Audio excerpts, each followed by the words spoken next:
Ahmadinejad. Mahmoud Ahmadinejad. Mahmoud Ahmadinejad. So, Professor, President, you have the floor, sir. ترجمه همزمان هست.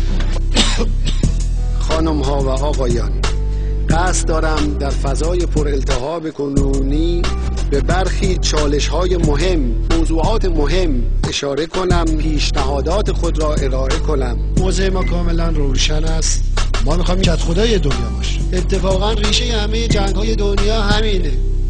ما میخوایم جبهه اصلی گم بشود. ما میخوایم نفت تبدیل به گلوله و موشک و بمب بشود. یه جا میزنن 40 متر زیر رو سوراخ میکنه اصلا. اونا دیگه من میخوام به شما عرض کنم، من مذاکره نخواهم کرد. من محمود ادای ابرقدرت ها رو در میآورم. ما بسیجیان جهان، جبهه قلدران و جبهه مفسدان در مقابل حرکت انسان سفارایی کردیم. کلی در دنیا هارد و خور کردیم، قیافه گرفتیم که یک راه فرار پیدا کنیم. عامل تبعیض و فساد، بنده احمدی‌نژاد، یک پاسدار لومپن گوزاد، بنده احمدی‌نژاد.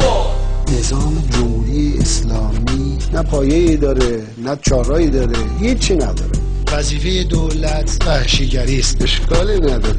بالاخره انتخابات نزدیک است. انتخابات حساس‌ترین موضوع، انتخابات خیلی مهمه. دوستان ما لهله می‌زدن و خیلی تلاش کردن که یه موقع کسی جانمونه جایی، اینوری اونوری، وسطی، بالایی، پایین. چرا شرکت نمی‌کنه یه نفر؟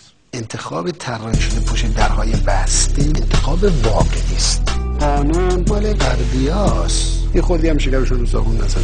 عامل تبعیض و فساد، بنده احمدی‌نژاد، پاسدار لومپن گوزاد، بنده احمدی‌نژاد. شما میدانید که امام وسط جمعیت داشت له میشد. امام اومد به من گفت محمود. گفتم چی؟ گفت محمود اینقدر مردم علیه دولت شدن، از بالا تا پایین دولت رو شستن. گفت به جای هارت و پورس بمب میخوام، موشک 2 مرحله‌ای میخوام. من گفتم مخلص شما نیست. چشم.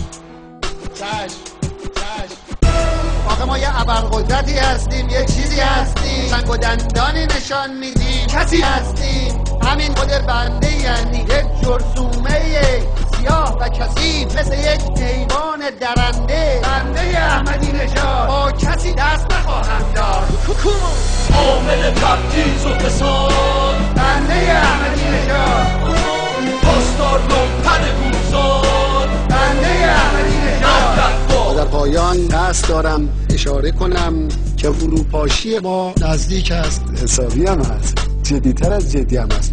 اما من دلم چیز نیست به این، واقعا راضی نیستم از این اقدام.